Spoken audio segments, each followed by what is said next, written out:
Hello, good morning. Welcome to all BCom 1 students. We are discussing the first chapter from the financial accounting for the semester 1. Till today, we have learnt the accounting concepts, accounting conventions, and today we are learning the accounting standards. Standards means the practices. The practices should be uniform everywhere. So that is called standards. The Institute of Chartered Accountants of India, recognizing the need of standard to harmonize the diverse accounting policies and practices constituted by Accounting Standard Board. On 1st April 1977, the board has decided to have the standards. The board has been formulated the accounting standards applicable to Indian enterprises. म्हणजे भारतात सर्वच ठिकाणी अकाउंटिंगच्या पद्धती सारख्या असल्या पाहिजेत, uniform असल्या पाहिजेत. याच्यासाठी हे बोर्ड स्टँडर्ड्स ठरवत आहे. इंडियन अकाउंटिंग स्टँडर्ड्सला आपण शॉर्टमध्ये AS असं म्हणतो. या accounting standards, what are the advantages of accounting standards? Number 1, accounting standards reduce or eliminate confusions, variations in the accounting treatment.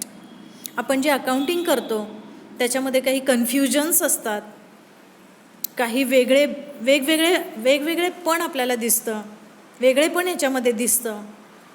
हा दूर करण्याचा प्रयत्न अकाउंटिंग स्टँडर्ड्स करतो. Accounting standards may even call for disclosure of certain information which may not be required by law. कायद्यानं काही माहितीची आवश्यकता नाही, परंतु कोणत्या पॉलिसी, कोणत्या मेथड्स आपण वापरल्या अकाउंटिंगसाठी, त्या मेथड्स बुक ऑफ अकाउंट्समध्ये मेन्शन कराव्यात, डिस्क्लोज कराव्यात, असं हे आपल्याला हे स्टँडर्ड सांगतं. जसं की आपण डेप्रिसिएशन केलं, फक्त डेप्रिसिएशन करून चालणार नाही, तर which method we followed for the depreciation, it is to be given in to the bracket so as to see the method of depreciation. It is useful for the users. Accounting standards enables comparison of financial statements of different companies, national or multinational. I mean, if we want to compare of the two companies' performance, then the two companies' accounting should be the same, so that standards are enabling here for comparison. There are some limitations of accounting standards. काही मर्यादा पण येतात. There may be trend towards rigidity and away from flexibility in applying accounting standards. Accounting standards वापरले तर त्याच्या आपल्या अकाउंटिंगमध्ये मग फ्लेक्झिबिलिटी येत नाही, आपण आपल्या सोयीने अकाउंटिंग करू शकत नाही.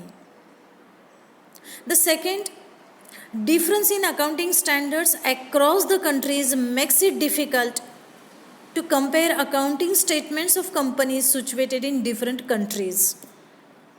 आपल्या देशातले अकाउंटिंग स्टँडर्ड्स प्रमाणे आपण अकाउंटिंग केले की दुसऱ्या देशातल्या एखाद्या कंपनीचे अकाउंटिंगशी आपण त्याची तुलना करू शकत नाही, कारण त्या देशातले अकाउंटिंग स्टँडर्ड्स हे वेगळे असू शकतात आणि आपल्या देशातले वेगळे असू शकतात. म्हणजे ही मर्यादा अकाउंटिंग स्टँडर्ड्स वापरण्यावर येते. The accounting standards may not override the law. Therefore, the accounting standards are to set as permitted by law. कायद्यानं जे मान्य आहेत असेच अकाउंटिंग स्टँडर्ड्स आपण वापरले गेले पाहिजेत. Procedure of setting of accounting standards. हे अकाउंटिंग स्टँडर्ड्स कोण बनवतं? पहिलं, टू डिटरमाइन द एरिया. जेव्हा अकाउंटिंग स्टँडर्ड बॉडी असते, ती बॉडी अकाउंटिंग स्टँडर्ड्स कोणत्या एरियासाठी लागू राहतील याचा पहिल्यांदा ती विचार करते. नंतर formation of study group.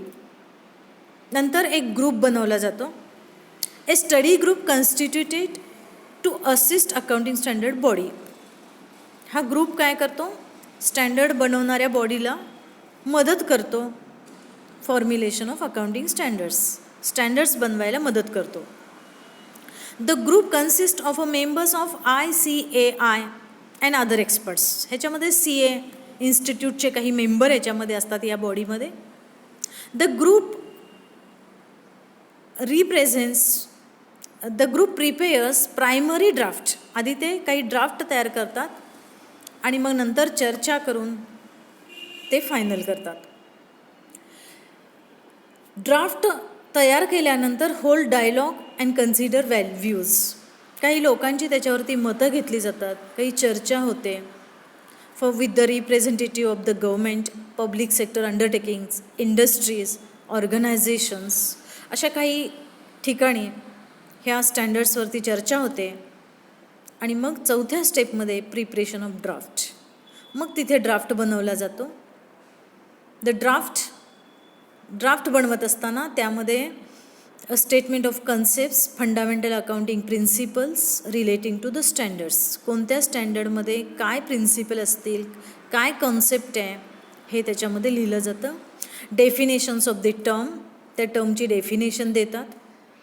Principles applied, कोणते प्रिन्सिपल वापरायचे आहेत. Preparation and disclosure requirements in complying with the standards.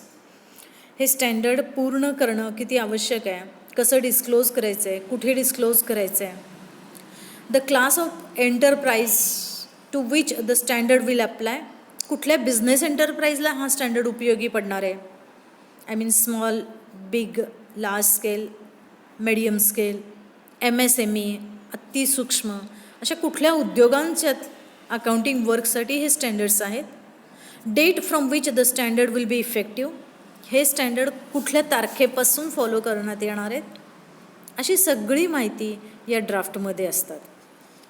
We have given the list of accounting standards in a textbook. If you see the Indian accounting standards, it means AS, there are 35 accounting standards have prepared the board for the India. So these are the accounting standards. Just you look on the book, you will get the list of that.